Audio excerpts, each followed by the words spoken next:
What's up, guys? So it is 10 a.m. It is 10 a.m. on Valentine's Day. Happy Valentine's Day to everybody. I'd like a kiss just right here.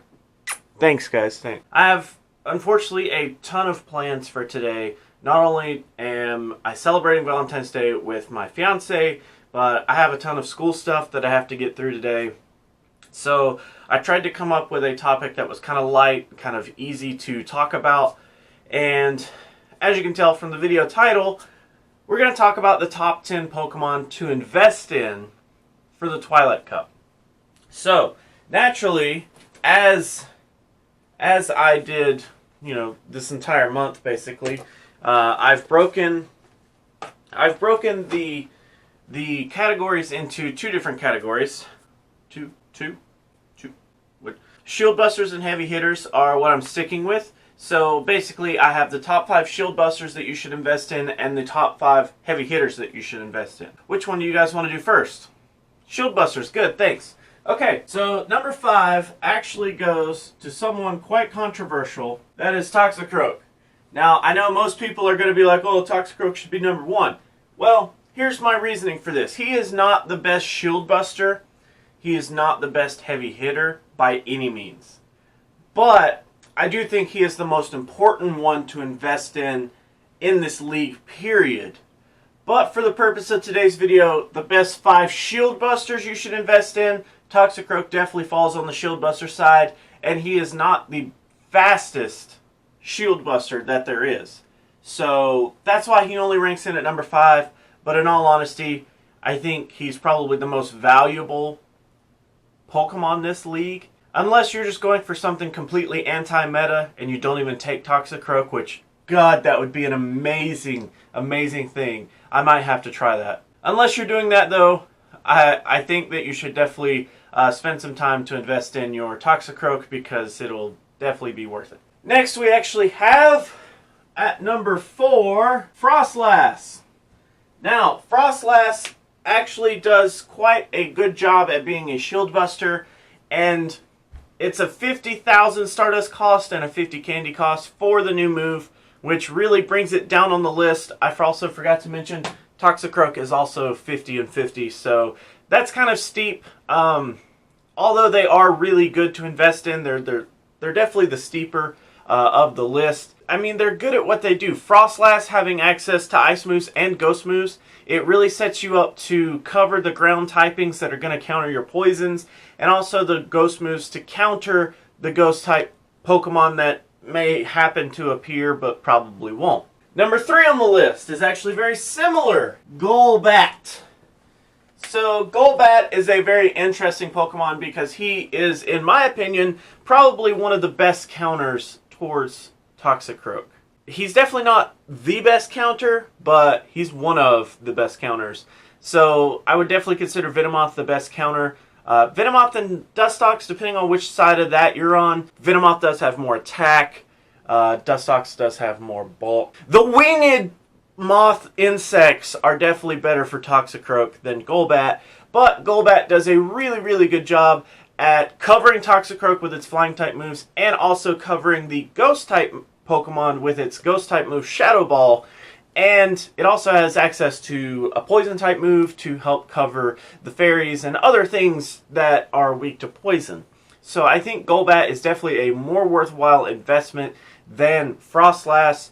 Even though Frostlass costs 50, Golbat only costs 10,000 with 25 candies. It's cheaper, and he's actually, in my opinion, going to do a little bit better. He doesn't play the exact same role as Frostlass, but the Ghost type move that Frostlass has is actually, if the Ghost type Pokemon attack Frostlass, you're going to take super effective damage because you are, in fact, Ghost as well.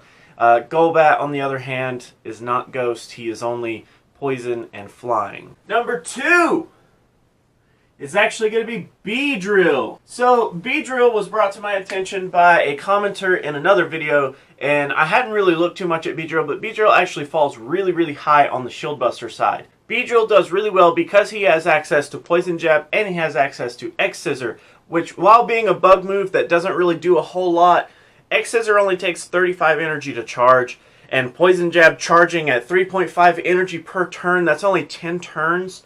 That's 5 seconds. He has a charge move in 5 seconds. That's crazy. And you can push some definitely good damage out of it. Plus, if you're going up against Dark-type Pokemon, you're going to be able to push super effective damage with the X-Scissor. So, I definitely think Beedrill is worth investing in if you have one. He's only a 10,000 dust cost, so it's kind of a no-brainer. So, Beedrill, definitely a good number 2. Number 1 is actually going to be Crawdaunt. Yes, I think the most worthwhile Pokemon to invest in is Crawdaunt if you need Shield Busters. So Crawdaunt actually does cost 50,000. It is steeper than the number 2 and the number 3 position in my list, but Crawdaunt has access to water moves, dark moves, and he has access to normal moves. So other than ghost type Pokemon, you're going to be able to push neutral damage at worst against everything except ghosts. So he actually does really well. He charges so fast. Crawdaunt having access to Snarl, which charges 3.33 energy per turn, and all of his charge moves cost 40 energy to fire. So no matter what situation you're in, as long as you have Snarl and then any of his charge moves, you can kind of mix and match his charge moves to do damage effectively how you want to. You need to cover ground, have water. You need to cover ghost, have dark type moves. You need to cover the majority of everything else, have Vice Grip for normal type damage. Like, oh, it's amazing. Crawdaunt is super versatile. He's the fastest charging Pokemon that I have looked at this month. I have my list of 40 Pokemon that I've gone through, and he is the fastest to his charge moves. He doesn't do a ton of damage, don't get me wrong. He's not a heavy hitter, but he is the fastest Shield Buster that I have seen out of this month. So that's definitely why he takes number 1. Now, let's look at our heavy hitters. So if you guys can remember from several videos ago, a heavy hitter is a Pokemon that doesn't necessarily charge super fast, but it has the bulk and the charge moves that hit hard enough to make it worth charging up. So you're typically not going to get more than 1, possibly 2 charge moves out of these Pokemon, just kind of depending on how the situation arises. But let's go through those. Number 5 on the heavy hitter list is actually going to be Azumarill. So Azumarill at the beginning of the month was definitely the most favored tanky type Pokemon to appear on a team. Over the last few weeks, though, he's definitely fallen off, and a lot of people are saying you don't kind of even need him anymore. Like, a lot of people put him on the team as a bluff so that they'll throw in their poison-type Pokemon, and then you can just throw in your ground-type Pokemon. Very, very nice, mental strategy there. But Azumarill does have kind of a high cost of 50,000 dust and 50 candies for a second charge move, but having that ice type move for the ground coverage does make a big difference, because you're going to be able to cover the things that are going to go after your poison types on your team. So having Ice Beam is definitely a good idea. If you can afford it, it's definitely a good move to have. But he is one of the best heavy hitters that I found this month. Coming in at number 4, we actually have Alolan Raticate. So Alolan Raticate is kind of in this weird spot where he has dark type moves and normal type moves, and that's kind of it. The fact that he can push neutral damage goes back to the same concept as Crawdaunt, where he can actually hit most things neutrally, so he's going to do more neutral damage than anything, which is just, I mean, it really sets you up to be good, because at that point you don't have to worry about the type game nearly as much. Yes, you're going to be quad weak to Toxicroak for fighting, and if people are running counter, you're going to die very fast to Toxicroak. But that's really the only major threat. I mean, anything that does super effective damage to dark type Pokemon, yeah, of course, that's going to also be a big deal. But fighting is really your one thing that you're wanting to try to avoid here. But other than that, you can push dark type damage and you can push neutral damage. So he does pretty good. Plus, he hits pretty freaking hard. Number 3, we actually have another Alolan. This time, Alolan Muck. So Alolan Muck at the beginning of this month was also a very favorite Pokemon, but I feel like people have slowly started to shift away from Alolan Muck. He's definitely good at what he does. He does have access to Snarl, which does charge really fast, 3.33 energy per turn. But the thing that I really dislike about Alolan Muck is, one, you're going to have to trade for him to get him underneath 1,500. Two, he does cost 50,000 dust for a second charge move, and he only has access to either Dark or Poison. So he's kind of limited, but whenever he works, God does he work good. He hits hard. He is definitely a good hard hitter. It's just that he takes a little bit of working and finesse, and you got to hug him and, you know, lay in the sludge with him before he'll really work for you. Number 2. This one's going to grill a few people. So we actually have Nidoqueen. So Nidoqueen, at the beginning of the month here again, this one was fairly common for people to say. I argue that Nidoqueen is not nearly as good when it comes to type coverage as Nidoking. They both perform very similarly in terms of charging and firing off moves. The only reason that I chose Nidoqueen for this list is because of the bulk that she has. She will last just a tiny bit longer than Nidoking, but I full-heartedly